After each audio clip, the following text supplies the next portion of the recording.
Сайн мэцхан үзэгчдээ бид нар өнөөдөр нэвтрүүлэгтээ зочноор Монголын мэдээ телевизийн сэтгүүлч Пүрэвтэй ярилцах болно. Сайн уу Пүрэвээ, сайн явж ирөө. Сайн явж ирлээ. За, Австралид яваад ирсэн. Өөрөө бол эдийн засгийн чиглэлээр төлхөө бичдэг. Яг өөрөд нь Австрал томилтоор ажиллах хугацаа. Одоо энэ оюутан хөрөнгөж ирээд асуудал. Тэгээ их хүчингү болох тийм арга хэмжээг орчин бид авчихлаа. Тэгэхээр Австралид байдаг бол яг миний одоо Австралид ажилласан өдрүүдээс хамгийн сонирхолтой хэсгээс нь нэлээд асууж байна л да. Рио Тинтогийн дэлхийд даяархын уурхаануудын дийлэнх хэсэг нь Австралид байдаг. Нийт хөрөнгийнх нь одоо 50 гаруй нь Австралид байдаг. Тэгээ бид Брисбен гэдэг хотын Рио Тинтогийн төвөөр орсон. Яг тэр үед олон улсын валютын сан Рио Тинтогийн гомдлоос болж манай засгийн газрын өргөдсөн санхүүжилтийн хөтөлбөрийг батлах асуудлыг хойшлуулчихсан байсан. Монголд бол ерөөсөө гол анхаарал татах сэдэв байлаа. Тэгээд бид нэр ингээ ороход за та бүхэнд нэг зүйлийг хүсье. Сэтгүүлчид та бүхэн мэдээж энэ асуудлыг одоо Монголд болж байгаа асуудлыг сонирхож таараа. Энийг бол би ерөөсөө ярихгүй. Тухайн үед бол оюу толгойн гүний урхаан захирал бид нартай уулзсан. Тэгээд хоёрдугаарт бол та нар бичлэг хийж болохгүй. Бичлэг хийхийг хориглож яах гэсэн. Тэгээд яг би уулзалтын үеэр ингээд өөрийнхөө хувийн камераар жижигхэн бичлэг хийсэн. Тэгээд бас мэдээж асууж болохгүй гэж хэлсэн ч гэсэн дарал асуумаар санагдсан л да. Монголд болж байгаа үйл явцыг та юу гэж бодож байна? Яагаад Рио Тинто олон улсын валютын санд ингээд гомдол гаргав гэдгсэн. Би энэ талаар хариулахгүй. Тэгээд яг гэхдээ бид бас өөр байдлаар асуултаа тойруулж маягаар нэлээд ярилцсан. Тэгээд ер нь бол оюу толгойд Рио Тинтогийн хувьд хамгийн их анхаарч байгаа. Оюу толгойн гүний уурхаан тэр блокчлон олборлох арга гэдэг нь дэлхийд одоо бараг анхдагч ийм аргыг нэвтрүүлж байгаа цэцгийн уурхай хувьд. Тэгэхээр энэ уурхайд гүний уурхайд бол асар их одоо хөрөнгө оруулалтыг зарцуулж байгаа. Гэхдээ гүний уурхай ашиглалтанд орсон хойно бол дэлхийд энэ оюу толгой гэдэг уурхай ашиглалтын зардал тэр олборлж байгаа байдлаар бол гайхагдана гэдгийг бол хэлж илээ. За тэднийхээс манайд сурахаар юмнууд юу вэ? Австрали улс 150 жилийн уул уурхайн түүхтэй. Гэхдээ яг л манайх шиг замаар явж ирсэн Австрали улс. Сүүлийн 20 гаруй жилийн хугацаанд Австрали улс уул уурхайгаасаа бүр уул уурхайг нөгөө хөгжлийн шидэд давхур мэт ашиглаж чадсан гэж хэлж байгаа байхгүй. Яагаад вэ гэсэн чинь уул уурхайг сүүлийн 20 гаруй жилдээ маш ашигтайгаар эдийн засгийн эргэлтэнд оруулсан. Нэгд, хоёрт байгальдаа ямар ч хор хөнөөлөг болгож чадсан. Одоо бид нарыг явж байгаа тэр Квинсленд мужийн төв, Брисбен хот, ойрхон Төвөнба, Далби гэдэг жижиг хот тосгонуудаар явж уул уурхайн хэд хэдэн компаниар орсон байхгүй. Тэгэхэд бол ерөөсөө би бол ингээ хараад ингээ автобусны дотор ингээ явж байхад уул уурхайгүй орно шиг харагдаж байгаа. Ямар ч уул уурхай сэргэлтээ яг зэрэгцээ явчихж байна гэсэн үг шүү дээ. Жишээ нь тэр нэг Нью Акланд гэдэг уурхай байгаа юм л да, нүүрсний уурхай. Тэр уурхай хувьд бол ухлаа зэрэг нөхөн сэргэлтээ явчихна. Олборлолтоо хийгээд олсон эхнийхээ орлогоос эхлээд нөхөн сэргээлтийнхаа сан гэдэг тэр уурхайнуудын дундын сандаа байршуулад явж идэг. Тэр мөнгөөрөө шууд нөхөн сэргээлтээ хийгээд явдаг. Тэгээ бид нэр ингээд өнгөрсөн 2 жилийн өмнө ухсан талбай энэ үнэгээ харуулсан. Ном ногоо талбай харагдаж байна. Энэ мэтэр олон сонирхолтой уурхайнуудаар орсон л та. Ер нь тэдний эдийн засагч уул уурхайн салбар өөрөө жинтэй өв нэмэр дардаг баг л та. Ямар түүхийд толборлдог юм бэ? Ер нь бол одоо бидний очсон тэр Квинсленд муж гэхэд Австрали 6 мужтай. Квинсленд мужийн хувьд бол дэлхийн нийт одоо коксны нүүрсний экспортын 50 гаруй хувийг дангаар ажиллаж байгаа. За тэнд 100 гаруй уурхай өнөөдөр уулын үйлдвэр ажиллаж байна. Нүүрс, байгалийн хий, зис, цайр гэд бусад одоо нүүрстэй бусад бүхий л бүтээгдэхүүнийг олборлож байна. Тэгээд тэр бас нэг байгалийн хийн олборлдог Queensland Gaz компани гэдэг тэр компаниар орсон л доо. Тухайн компани бол ерөөсөө хоолоогоор газар даавар хоолоогоор байгалийн хийгээ нийлүүлж байна. Нийт олборлолтынхаа 98%-ийг гадаадд экспортлдог. Тэгээ ерөөсөө олборлохдоо бол тэр ойр орчмын байгалийн одоо хамгаалах тэгээд нөгөө байгалийн унган төрхийг алдагдуулахгүй байх гэдэг. Ерөөс зарчим бол ашигын хүрт. Тэгтээ байгалыг яг унган хэвээр нь үлдээ гэсэн ийм л зарчимд ажиллаж байгаа нь маш их таалагдсан л байна. Тэдний одоо үйлдвэрлэлийг ажиглаад ахаар боловсруулдаг юм байна уу? Аль эсвэл ерөөсөө түүхийгээр нь экспортод гаргаад идэх юм байна. Гол нийлүүлэгч орнууд нь хаанах вэ? Ер нь бол дийлэнх нь боловсруулж байна. Нүүрсийг хүртэл одоо угааж кокс нүүрсийг бол угааж экспортлж байна. За гол мэдээж худалдаа авагч нь бол бүгд найрамд Хятад улс, Япон, тэгээд зүүн өмнөд Азийн, Индонез, Вьетнам, Лаос, Энтхэг зэрэг ийм орнууд бол байд юм лээ. Манайх чинь уул уурхаан яг тэр нүүрсний үн өндөр байсан супер цикл үеийг бол бид хэд чинь алдцсан гэж яриад байгаа шүү дээ. Нөгөө мөнгөө халамжин зарцуулсан энэ төр. Тэднийх болохоор уул уурхаан салбараас олсон ашгаа хуримтлын сан үсгдэг юм уу? Иргэдийнх нь одоо тэр баялагийг тэр төв дээр амьдарч байгаа хүн бүгдээрээ хүртэхийн тулд ямар арга хэмжээ авдаг юм бэ? Одоо энэ роялти гэдэг манад хамгийн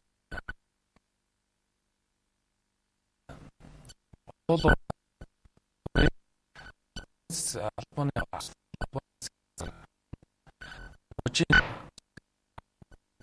тухайн орон нутгийн захирал ингээд энэ татварын хэмжээ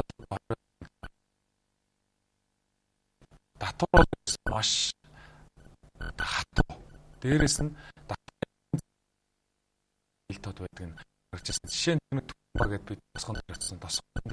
Тосгон хотхон гэж юм гарсан. Тэгээд тэдний тэр зөвлөлтөөр харилцуулснаар бол энэ уул уурхайн ашигаас олж байгаа орлогыг бид нэр ингээд иргэдтэй маш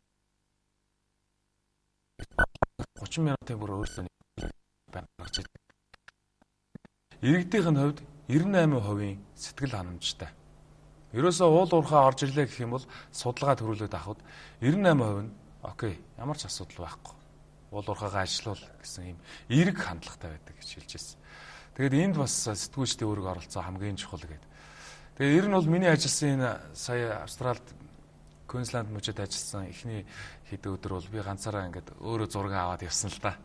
Тэгээд энэ ажил бол нөгөө сэтгүүлчдийг чадваржуулах, уул уурхай эдийн засгийн чиглэлээр бичдэг тийм сэтгүүлчдийг чадваржуулах юм сургалт юм байна. Германы олон улсын хамтын ажиллагааны нийгэмлэг санаачлаад тэгээд Австралийн Queensland их сургууль гэдэг дэлхийн шилдэг 50 их сургуулийн нэг болох. Энэ сургууль хөтөлбөрийн зохиогоо тэгээд бид нарыг уул уурхайн компаниуд тэгээд хэвлэл мэдээллийн нэлээд олон байгууллагуудаар ингэж танилцуулсан. Австрал, Канада гэдэг энэ уул уурхай эрчимтэй хөгжиж байгаа орнуудыг харахаар шууд хөрөнгө оруулалтыг хийчихдэг юм шиг байна л да. Эхлээд тэр нийгмийн сэтгэл зүг бэлдэх ашигтай шүү. Эдийн засаг ингэж хөгжиж шүү. Таны амьдрал ингэж сайжрна шүү гэхэд тэр хэвлэл мэдээллийн үүргийг бол маш өндөр ашигладаг юм шиг байна, тий. Тэгээд мэдээж хоёрдугаарт стандарт гэдэг зүйл бол байнга хамт явж байдаг. Ерөөсөө Австралид бол хамгийн их таалагдсан зүйл ерөөсөө дүрм журм хууль. Тэр хууль дүрм журмаас хинж одоо ямар нэгэн байдлаар гажих ямар ч болцоо байхгүй гэдгийг л биднэрт бүр маш их мэдрүүлж байсан л да. Алхам тутамд. Тэгээд одоо тэр хэвлэл мэдээллийн байгууллагатай холбоотой ингээд харж хахад ер нь энэ хариуцлагатай уул уурхай, доктортой уул уурхай гэдэг байгаа шүү дээ. Тэр орон нутгаа ингээд байнга хөгжүүлээд ингээд явах. Энд хэвлэл мэдээллийн үүрэг оролцоо ямар өндөр байна вэ гэдгийг бол маш сайн харуулж байлаа. Тэр орон нутгийн сонин телевизүүдийн хувьд бол уул уурхайн компаниас ямар ч хамааралгүйгээр мэдээллүүдээ ил тод бэлтгэж байдаг. Тэрэндээ итгэл үнэмшилж гэсэн иргэдийнх нь маш өндөр байгаа нь харагдчихсан. Чинчилла News, Хоронакл, тэгээд Dalby Herald тэгээд 3 юм жижиг орон нутгийн сонин. Тэгээд бас ABC-гийн орон нутгах салбар гэдэг ингээд зөвхөн орон нутгад тэгэхээр 4 байгууллагаар очсон. Тэгэхээр тэдний хувьд бол ерөөсөө уул уурхайг бид нэр байнгын ингэж мэдээлж байдаг. Тэгээ мэдээлэл нөгөө иргэд нь их байх тусмаа тэдний нөгөө итгэл үнэмшил нь маш сайн байдаг. Эргээд ямар нэгэн уул уурхай орж ирэхэд заавал өмнө судалгаа явуулж яадаг. Иргэдийн олон нийтийн судалгаа явуулж яадаг. Тэгээд үнэхээр сэтгэл ханамжтай байл тэнд ингээд үйл ажиллагаа эхэлж яадаг гэсэн зүйлүүдийг ярьж. За өөрөө сэтгүүлч тэгээ үндэсний олон нийтийн телевизийн сэтгүүлч Австралийн олон нийтийн телевизээр оров. Тэдний ажиллаад байгаа зарчим манайтай адилхан байна уу? Өөр вэ нүү? Одоо манай нэр нэгтгэх юм. ABC телевиз Австралийн ABC телевизийн хувьд бол нийтдээ Австрали даяар 52 салбартай. 52 салбартай. Тэгээ Queensland муж 6 мужийн нэгдээ ихтэл 8 салбартай юм билэ. Бид нэр төв хотынх нь салбараар орсон мөн орон нутгийн нэг жижиг салбараар орсон. Жилдээ 1.2 тэрбум австрал долларын төсөвтэй. Төсвөө бол 100% төрөөс авдаг. Гэхдээ тэд нар ерөөсөө ингээд үйл ажиллагаагаа танилцуулж байхдаа нэг зүйлийг л маш ихтгэлтэй ярьж илээ. Тэр нь юу вэ гэхээр бид 100% төсвөөс одоо хөрөнгө санхүүжж байна. Гэхдээ бид төрөөс ямар ч одоо харааттын байдал байхгүй гэж хэлж байна. Өөрөөр хэлбэл бодлогын нөлөөлөл байхгүй. Бодлогын нөлөөлөл ямар ч байхгүй. Тэгээд хамгийн сүүлд гэхэд тэр нөгөө 1978, 80 гээд хэд хэдэн удаа ингээд ABC телевизийн ажилчид ингээд хөдөлгөөн зарлаад эсэргүүцэл хийж нэлээ олон үйл явц өрнөсний дараа олон нийтийн телевизийн хууль нь бол нэлээд чангартсан. Тэгээд 2000 хамгийн сүүлд 9 онд тэр удирдах зөвлөлөө сонгох бүр шинэ системийг нэвтрүүлсэн. Тэр нь нөгөө BBC-ийн систем гэж ярьд юм лээ. Тэр нь болохоор нууц байдаг, удирдах зөвлөл нууц байдаг. Төрөөс ямар нэгэн хамаарал ерөөсөө байхгүй. Тэгвэл үйл ажиллагаанд нөлөөлөхгүй. Сэтгүүлчид тэр мэдээллийнх нь бодлогын редакцийн бодлого нь бол жижиг сажиг юм өдөр тутмын осол аваар хулгай дээрэм юу гэдэг шар юм мэдээллүүдийг л нэвтрүүлдэг. Зөвхөн одоо бодлогын чанартай томоохон мэдээллүүдтэй гол нэгээд ноён нуруутай мэдээлэл барай явчихдаг. Гээд бас сонирхолтой суралцмаар одоо нэг анализ хийх, тоймлох тэр чиглэлүүл ажилт юм байна л да. Улс төр эдийн засаг уул уурхай шүүх гэлэрээс гол нэг олон нийтэд хэрэгтэй мэдээллүүдийг томлоо явчихдаг. Австрал томилтоор ажиллах хугацаанд монголчуудтайгаа уулзав. Тэдний маань амьдрал ер нь ямархуу байх юм? За бид нар Брисбен хотод эхний 10 хоног сэтгүүлчтэй хамт байлаа. Би үргэлжлээ цаашаа нийслэл Камбера хотод тэгээд Сидней хотод 2 хотод ажилласан. Энэ 2 хотод ажиллахдаа нөгөө Австрал Монгол улсын хооронд дипломат харилцаа тогтоосон 45 жилийн нэвтрүүлэг бэлдэж явсан. Тэгээд энэ хугацаанд бол дандаа иргэдтэй монголчуудтайгаа уулзаад явсан л да. Жишээ нь Брисбен хотод бол 300 гаруй монголчууд байд юм лээ. Тэгээд 100-аад нь оюутан гэж байгаа. Камбера гээд нийслэлд нь бас нэг 300-аад монгол хүн байдаг. Сидней хотод бол хамгийн олон 3500 гаруй байдаг. Ерөөсөө Австралид бол нийтдээ 4000 орчим монгол хүн амьдардаг. Олон юм биш. Тэрний 3500 орчим Сиднейд төвлөрсөн юм байлээ. Тэгээ ер нь дийлэнх нь бараг 70-аас 80 орчим хувь нь сургалтын гэсэн визээр гарсан. Тэгээд гэр бүлээ татдаг. Нэг нь сураад нөгөөх нь ажиллах ийм байдалтай явд юм л. Гэр бүлэрээ амьдрна гэдэг чинь тэр хэмжээгээр зардал өсөөл явчихна шүү дээ. Тэгэхээр яг энэ өрхөөхөн зардлыг хийх, тэр ажил хийх боломж нь оюутнуудад хэр байдаг юм бэ? Сиднейд нэг Монгол айлд зочилсан. Байрныхын төлбөр нь бол 7 хоногт $500 гэж байгаа. 7 хоногийн. Тэгэхээр сард бол монгол мөнгөөр сард монгол мөнгөөр тооцвол нэг 4 сая төгрөг. Тэгэхээр зардал бол маш өндөр тооцдог. Өртөг өндөртэй. Тэрнийхээ хэрээр цалин өндөртэй. За хэд бах вэ? Жишээ нь одоо эрэгтэй хүн бол барилга дээр голцоо ажилладаг монголчууд өдөрт нэг $200-аас $300 олдог гэж байгаа. Энэ хэрээрээ бол орлого нь гайг байдаг. Тэгэхээр эхнэр нь сураад хуваараа юм уу засгийн газрын тэтгэлгээр сураад нөхөр нь ингээд барилга дээр ажилладаг. Тэгээд ер нь бол хоёр улсын харилцаа гэхээр боловсролын салбарын харилцаа маш өндөр хөгжсөн юм билэ. Тэрнийхээ 70 гаруй 80 орчим хувь нь тэтгэлэг хөтөлбөрт зарцуулдаг. Тэгээд нийтдээ нэг 400 гаруй монгол хүн Австралид боловсрол эзэмшсэн юм билээ. Тэгээд одоо болохоор тэр 3500 хүн гэдэг байгаа шүү дээ. Тэрний дийлэнх нэг хуваараа сурах гэж гарсан. Тэгээд хэлний бэлтгэл тэгээ үргэлжлээ өөрийнхөө мэргэжлээр сурж байгаа тийм л. Энэ Австралийн сургуулиудын төлбөр ер нь хэд байдгийг? Сургуулийн төлбөр нэлээд өндөр юм билээ. Нэг 60 мянган доллароос эхлээд тий. Тэгээд дээшээ ингээд 180 хүртэлх янз янз л байт юм л. Миний уулзсан хүмүүс бол янз бүрээр ярьж илээ. Тэгээд энэ виз гэдэг одоо ер нь Австрал руу нэлээд нэг сонирхол залуучдын хувьд бол нэлээд сонирхол виз хүсэх нь нэлээд нэмэгдсэн гэж байгаа. Тэгээд нөгөө Монголын элчин сайдын яам Австрал дахь Монголын элчин сайдын яам бас энэ тал дээр нэлээд анхаарад Австрал руу монголчуудыг нэлээд явуулахын тулд нөгөө нэг аялын виз шүү дээ 3 сарын хугацаанд аялын визээр гараад тэгээд аялын визтэй очиод ажиллах боломж хангахын тулд одоо зэр уулзалтууд хийгээ явж байгаа гэсэн мэдээлэл өгчл.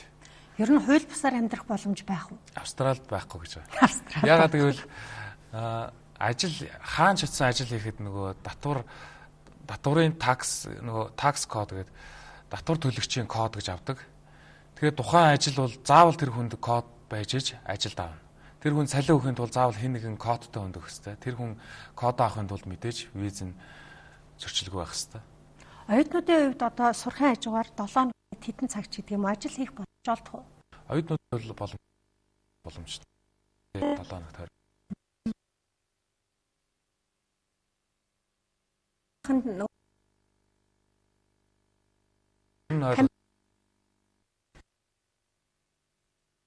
Та хоёр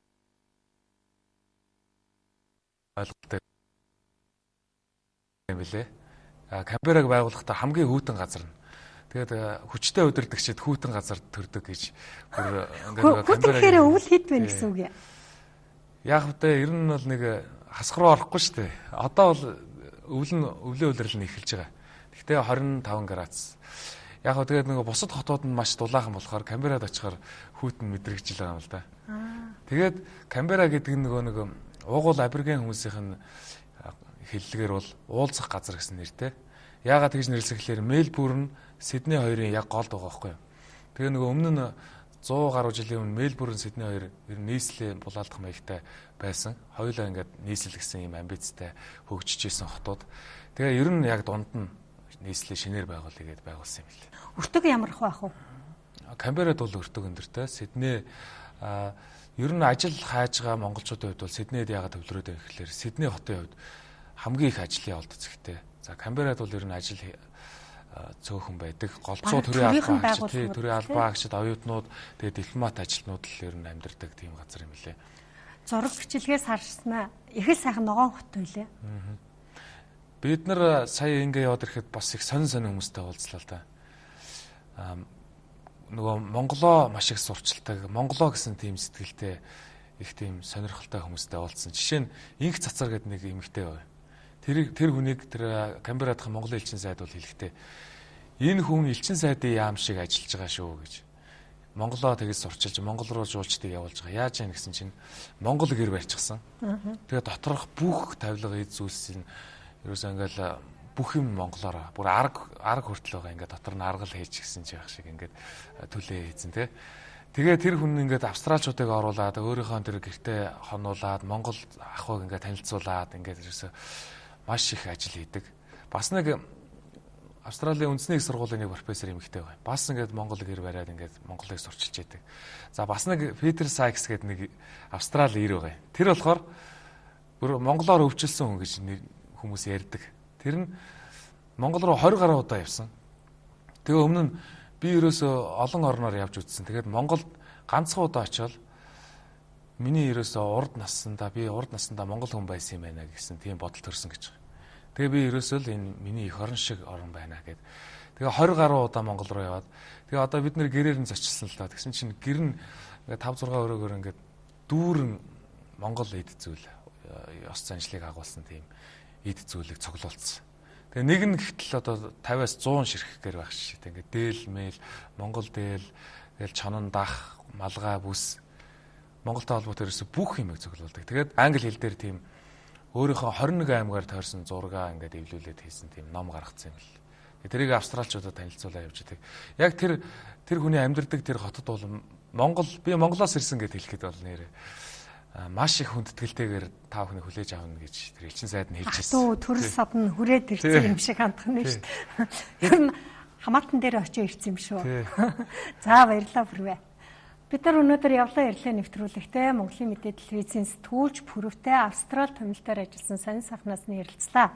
Та Монголын үндэсний олон нийтийн телевиз Монголын мэдээ сувгаар 7 хоногийн даваа болон 5 гаригуудад 21 цагаас явлаа ярилцлага нэвтрүүлгийг хүлээн авч үзээрэй.